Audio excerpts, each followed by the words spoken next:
So I do believe that you should take care of yourself. But our society has over-glorified it. The Western culture especially, right? Over-glorified it. So if you are not size 0, you're not fine. And that's pressure on women, Jay. You must have the shape that if it's not that shape, they have measurement for the chest, measurement for the waist. If you are not that person. But in reality, that is not what defines you as a person. Hello? But those pressures affect us. Same thing, even men. Even men. You must have 6-pack. You don't have 6-pack. Eh? You must have muscles. These are messages that create a sense of inadequacy and low self-esteem. I saw a statistics. They said last year in the US, the phrase, am I pretty or ugly, right? In the US, they Googled it over 10,000 times every month. I've seen different, over 10,000 people, or maybe the same person does it every time, I don't know. But over 10,000 times, they did statistics and said over every month, over 10,000 times, am I pretty or ugly? In fact, there are women, if you go to YouTube, you'll find girls who go on YouTube and post video and say, comment. Even Facebook, am I pretty? Tell me, am I fine? Low self-esteem.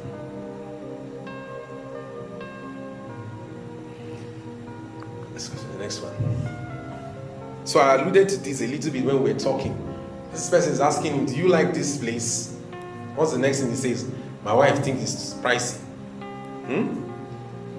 This is somebody who always defers to another person. He doesn't have an opinion. He's afraid to express his opinion.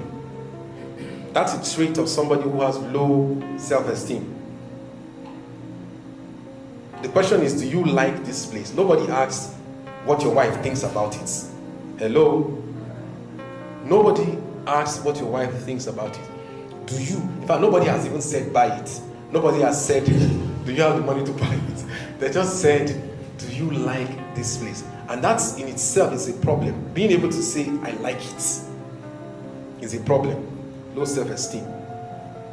That's an indication. And it's a sure sign that you don't believe in yourself when you fear to express your own opinion. And it's easier for you to refer to other people's opinion, right? And that's because you don't want to express the wrong opinion. See people in class, right? People who talk in class are people with positive self-esteem. Hello? They are not the smartest people, though. Sometimes when they raise their hand, they talk nonsense. But you who knows the thing, you are afraid of saying it because you are afraid of being wrong. Huh?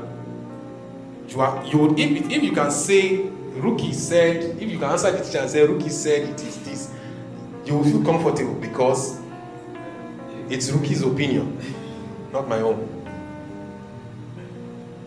Am I making sense to you? Yes. All right. Here, it's just a lady, right? She likes the shoe. But the question in her mind is, where will I go in them? Right? The other one is saying, I'm definitely going to buy them. Some people have a problem with treating themselves. Right? They have a problem with spoiling themselves.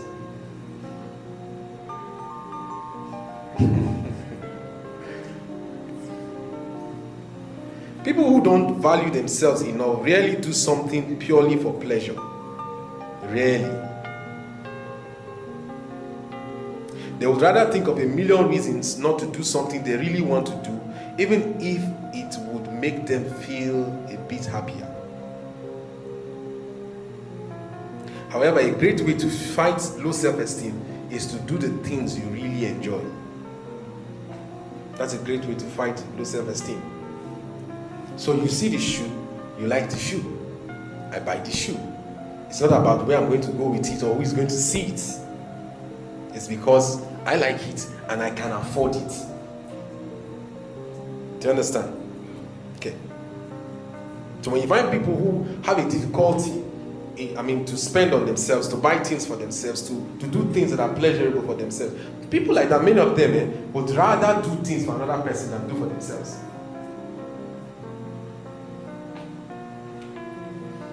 Low self-esteem.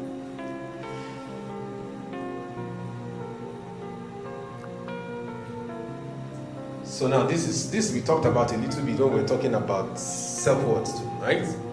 Two ladies wearing hats, almost the same thing, right? I don't look that good in that hat. Why? Because she's not even looking at herself, she's actually looking at another person. See? When you compare yourselves to others, and most of the time when you compare yourself to others, and that's the funny thing about comparison. I said that also in the last class. You hardly compare yourself, right? Most of the time, not all the time, but most of the time when you compare yourself, right? You negatively compare yourself. I said that. I remember I said something like that. You negatively compare yourself. So you compare yourself to people who, in that aspect, are better than you. Hardly people who have a problem with self-esteem and self-worth hardly compare themselves with people who they are better than in any way. Most of the time when they see people, it is the people who, this is what I mean. So you're wearing a shoe, right? If you have a problem with low self-esteem, you don't compare your shoe with the shoe of somebody who has a hole. No. You compare your shoe with the shoe of somebody that is shining. That's what you do. That's the tendency. And that's why it's a defeatist game. You are always defeated. Because you are looking at, once you compare with somebody who is finer, you are going to be finer than you now. You compare yourself with somebody who is taller, they're going to be taller than you. Are you going to be taller than the person that is taller than you? It's not possible. Now that's the tendency. You compare yourself to others thinking they are better than you. And that's a problem because, again, our society has amplified it. Social comparison. Before, when you want to compare yourself, you compare yourself with only people who you have physical relationship with, right? People who you meet and deal with on a daily basis. Now, you compare yourself with people that you've never met before. Yes, celebrities. Some that are not even celebrities on social media. You just go to Facebook and just be checking. Oh, Lord.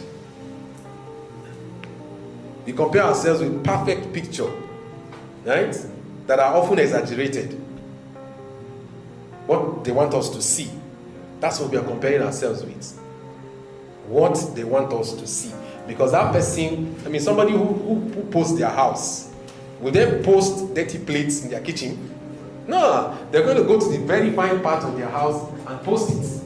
And then you go on Facebook and look at it and tell yourself, this person's house is fine, man. It's finer than my house. It's still my house. And this person, you don't even know the person.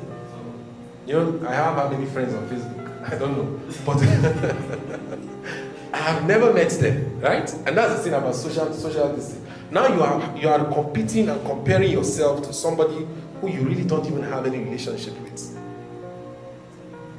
And we're seeing exactly what they want us to see. And often it is not the reality. It's not. Perfectly put together.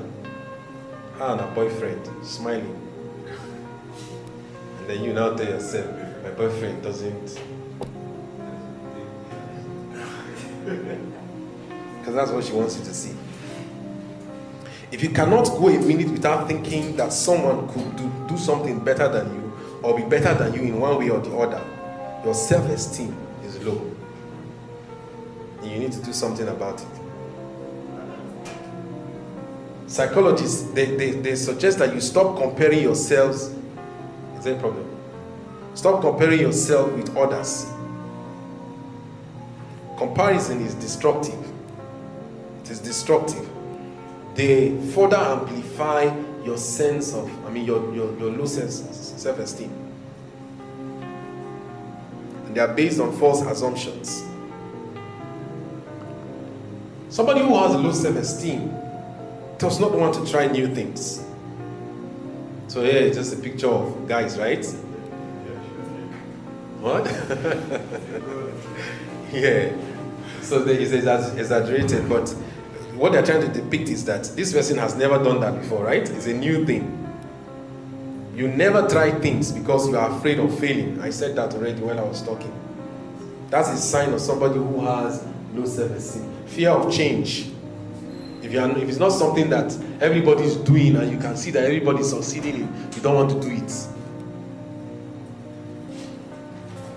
A person with low self-esteem has a very big fear of failure, which is why they prefer to follow proven paths. Prefer to do the things that everybody is doing, and it is succeeding. They know that people are succeeding in it, then that's okay. Me too, I'm going to do it. They don't want to do anything that is new and challenging. Such people are very sensitive, and failure that seems to be absolutely harmless lowers their self-confidence even more. So they are not confident, and then when they fail at something, it further lowers their self-confidence. So because of that, they don't want to attempt to do anything. Right? So these are obvious signs of low self-esteem.